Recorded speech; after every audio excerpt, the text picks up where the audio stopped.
Olá pessoal, esse é o Dicas do Vernalha número 8. Eu sou Armando Vernalha Júnior. Se quiser conhecer um pouco mais do meu trabalho, só dá uma olhada no meu site, que é o vernalha.com.br, nas redes sociais, facebook.com/vernalhajr, twitter.com/vernalhajr. Hoje a gente vai falar um pouquinho de técnica de gravação de vídeo com câmeras fotográficas, câmeras DSLR. Hoje muitos fotógrafos still, de cenas estáticas, estão se aventurando aí também na área de vídeo, e muitos cinegrafistas estão migrando das câmeras tradicionais de vídeo para câmeras DSLR. Então, embora esse é um assunto que eu já toquei aqui no Dicas do Vernalha, vale a pena a gente completar um pouco a informação, falar um pouco mais disso. Um dos problemas aí, primeiro, talvez, que as pessoas enfrentem quando vão filmar com DSLR é a questão do foco. O foco com DSLR é bastante difícil, não há nenhum auxiliar, não há nenhum sistema automatizado que vá ajudar o seu trabalho, como acontece com as câmeras de vídeo ou na fotografia o sistema de autofoco da própria câmera, que é bastante eficiente. No modo de filmagem, uma DSLR não foca. Então todo o processo tem que ser manual. Num processo manual, existem aí alguns facilitadores, algumas coisas que nos ajudam a obter um foco adequado. O primeiro deles é o Follow Focus, são mecanismos com engrenagens aí que ajudam a você ter um movimento mais suave de foco. Tem também monitores externos, que ao aumentar o tamanho da imagem que você observa saindo da câmera, te propiciam uma condição de avaliar melhor o foco. No caso do Follow Focus, há um problema quando é usado com lentes de fotografia, lentes da Canon, da Nikon e por aí vai, que é o fato de que o anel de foco dessas lentes não é preciso o suficiente para um uso constante do Follow Focus. O primeiro problema é esse aqui: quando você gira o anel de foco, ele não tem um batente de fim, então você vai girando simplesmente. Então quando você usa o Follow Focus, você faz marcações. O movimento do ator vai começar a 1 metro, terminar a 3 metros. E aí o que acontece é que você faz as marcações, e quando você gira o anel do Follow Focus, se você chegar no limite, você vai passar, e ao passar você perde o ponto das suas marcações. Além disso, por não ser um anel muito preciso de foco, se você repete uma cena 5 ou 6 vezes, você já perde a marcação mesmo que não chegue nos limites.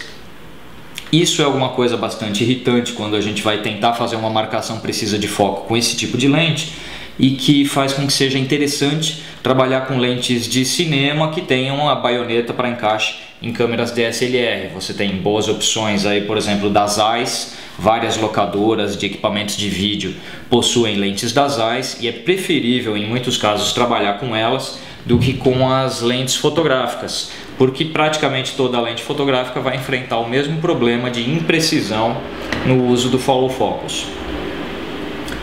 O foco, ou melhor, a dificuldade com o foco, traz a questão de discutir melhor a profundidade de campo, a abertura, porque um dos recursos que a gente pode ter é trabalhar com uma profundidade de campo um pouco mais longa, um pouco mais segura do que o que seria ideal, para que a gente tenha um pouco daquela margem, já que se o ator se mexe um pouco mais, ou se a câmera se mexe um pouco fora da marcação, a gente tem uma margem de profundidade de campo que permita esses deslizes sem a gente ter que repetir a gravação de um take toda hora por causa de 5 centímetros fora de ponto que de repente alguém se mova. Para a questão da profundidade de campo, eu recomendo muito que as pessoas usem softwares de celular, aí, os aplicativos de smartphones, tanto para Android quanto para iPhone. Existem uma infinidade de softwares de cálculo de profundidade de campo. Você tem aí o DOF Calculator, você tem o DOF Master. Todos eles permitem que você coloque a lente que você está usando, em que câmera você está usando, a que distância você pretende focar, com qual abertura, e ele te dá aí uma profundidade de campo em centímetros, em metros, em quanto for, e isso permite a você ter uma noção do espaço que você tem. Eu até preparei um exemplo aqui, que é o seguinte: com uma 5D, se você está com uma lente 50mm, e você está com uma abertura em 5.6, tua profundidade de campo vai ser só de 12 centímetros aproximadamente. Então você imagina, numa 50mm em 5.6, 12 centímetros de profundidade de campo é isso aqui. qualquer movimento a mais e você tem algo completamente fora de foco. Já se você usa uma 35mm como lente, você tem quase 30 centímetros de profundidade de campo. Então você tem um aumento bastante grande da área de segurança que você vai trabalhar.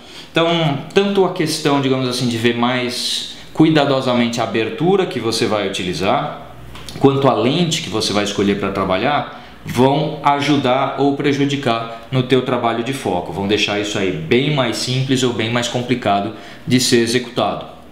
Depois da questão da abertura, tem a questão do tempo de exposição. Muita gente fala diversas regras, digamos assim, sobre o tempo de exposição para filmagem. Na verdade, tem muito mito envolvido na questão do tempo de exposição e filmagem. Tanto se a gente filma 24 quadros por segundo como a 30 quadros por segundo, numa DSLR, o tempo de exposição mais amplo, mais longo que nós vamos poder utilizar é de 1/30 de segundo. Se o tempo vai ser sempre de 1/30 de segundo, tanto em 24 fps quanto em 30 fps, a sensação de arrasto, de movimento, aquele borrão por conta do tempo do obturador, vai ser o mesmo. Então, se o tempo de arrasto é o mesmo, se o tipo de arrasto, a estética do arrasto vai ser a mesma, acaba sendo um pouco indiferente se a gente vai para 24 quadros por segundo ou 30 quadros por segundo. E também há uma mítica com relação ao fato de que não se poderia utilizar tempos de exposição muito rápidos, como 1/60 de segundo, 1/125 de segundo, ou até 1/500 de segundo. Na verdade, há efeitos visuais causados por essa redução do tempo de exposição, mas você também ganha uma questão de nitidez. Por retirar o arrasto de movimento, você acaba ganhando nitidez de imagem. Então, não se peguem muito a mitos. Na verdade, você pode usar praticamente toda a escala de tempo de exposição que uma câmera DSLR tem, desde o 1/30 de segundo adiante. E lógico, se você filmar a 60 quadros por segundo, 60 fps, teu tempo de obturador mais longo será de 1/60 de segundo. Fora essas limitações, o resto, digamos assim, há um pouco de mito sobre essa questão. Também há aquela cara de cinema que dizem que você tem que filmar a 24 quadros por segundo com o obturador a 1/50 de segundo. Há um conjunto de razões para isso, a gente nem vai entrar no detalhamento, mas a verdade é que se não há diferenças de arrasto por tempo de obturador, digamos de 1/50 de segundo ou 1/30 de segundo, é um pouco de mito a história da cara de cinema pelo frame rate e pelo tempo de obturador. A gente tem ao longo da história do cinema filmes com obturadores mais rápidos ou mais longos que esses, com frame rates mais rápidos ou mais longos que esse. Por exemplo, o Hobbit, que está aí no cinema, está para entrar nos cinemas, é filmado a 48 fps e não 24 fps. Não vamos falar que o Hobbit não seja cinema, afinal de contas. Então não vamos ficar aí nesses mitos, nossa, 24 fps com obturador 1/50 de segundo e você fica preso a isso achando que isso te dá uma certa cara de cinema. A cara de cinema vem mais da iluminação, da questão da continuidade, do jogo de câmeras com cortes, eixo de câmera, continuidade, um monte de outras coisas e não simplesmente no FPS e no tempo de obturador. Usa o tempo de obturador à vontade para até explorar os efeitos que você pode ter com isso. Depois de foco, abertura, tempo de exposição e do frame rate, que eu já falei um pouquinho da questão, a gente tem o white balance como, digamos assim, o quinto comando com o qual nós temos que se preocupar quando estamos filmando. Para quem vem da fotografia e estiver acostumado com a fotografia em modo RAW, muita gente tem aquele costume de deixar o white balance em automático, porque na conversão do arquivo RAW você vai ajustar o white balance depois, tudo bem, não há mal nenhum em fazer isso. Só que em vídeo é como você fotografar em JPEG. Você já tem todas as regulagens da câmera em termos de cor, contraste e tudo mais colocadas para dentro do arquivo. Então é necessário que a regulagem de white balance seja a mais precisa possível, seja através dos presets que a câmera tem, né, os pré-definidos que ela tem lá, nublado, sol, incandescente, tungstênio, fluorescente e tudo mais, seja por uma dessas formas, ou seja através do ajuste em temperatura Kelvin, caso a câmera tenha a regulagem, várias têm, ou seja também através do popular bater branco, que todo mundo que vem da área de vídeo sabe o que é bater branco, que é o white balance customizado nas câmeras fotográficas. A gente usar um cartão cinza ou um cartão branco para fazer a regulagem de white balance da câmera debaixo da luz que a gente estiver utilizando.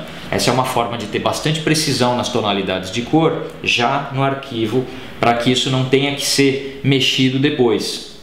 Inclusive, é preferível que o arquivo seja o mais neutro possível em termos de cor, sem tendências de cor, sem estar amarelado ou azulado, qualquer coisa dessas, porque isso pode ser colocado na pós-produção, isso pode ser ajustado depois.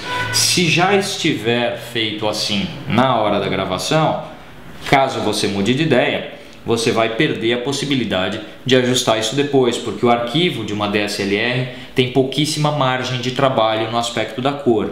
Ela tem uma, de certa forma, baixa qualidade de cor e isso prejudica depois na pós-produção, caso você venha a querer alterar significativamente a cor da tua filmagem.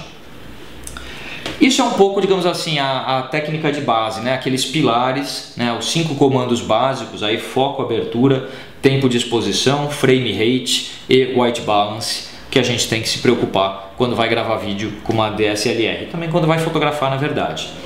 Se vocês quiserem conhecer um pouco mais do universo de vídeo com DSLR e também, além da técnica, questões de discurso visual, movimentação de câmera, uso de slider, gruas, tripés, acessórios como follow focus e filtros, iluminação, eixo de câmera, corte, edição, um monte de coisas que cercam aí o universo da filmagem com DSLR.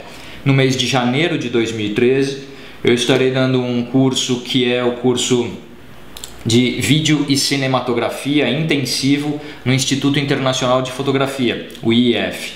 Você está vendo o link aqui embaixo na tela, de 21 a 25 de janeiro no IIF, com aulas integrais. Então o curso vai das 9 às 6. A gente começa às 9 da manhã, termina às 6 da tarde, todos os dias a aula. Vamos ver muita coisa sobre filmagem com DSLR, captação de áudio entra também, como fazer captação, tipos de microfone, enfim, a gente vai ter bastante coisa, bastante informação, é um curso bem completo.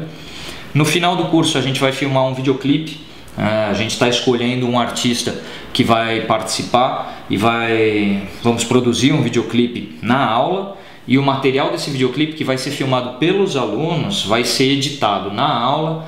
E os alunos já de certa forma vão sair do curso aí provavelmente com um DVD na mão com aquele videoclipe que eles próprios filmaram. Então vai ser um produto bem legal que a gente vai fazer, é um curso bem interessante, porque todo mundo vai poder ver desde uma pré-produção, o uso do equipamento, aprender as técnicas, aprender sobre captação de áudio e vídeo, movimento de câmera e tudo mais, ainda entrar na parte de edição e a exportação do produto final. Então, para todo mundo que quer conhecer aí todas as pontas de uma produção, por exemplo, de um videoclipe, que pode ser usado, por exemplo, para um making off de noiva, dia da noiva, um vídeo de casamento, os usos são aí infinitos, né? O conteúdo ele pode ser aplicado a todas as áreas que de repente vocês venham a trabalhar. Quem quiser é só entrar em contato com o IIF. Esse curso vai ser em janeiro, do dia 21 ao dia 25. Mais informações aí vocês conseguem nesse link que está aqui embaixo da tela. Esse foi o Dicas do Vernalha número 8. Eu espero que vocês tenham gostado, espero que o conteúdo seja útil aí para vocês. E caso queiram entrar em contato, só entrar no meu site vernalha.com.br, facebook.com/vernalhajr, twitter.com/vernalhajr, e a gente se vê no próximo Dicas do Vernalha. Valeu, pessoal!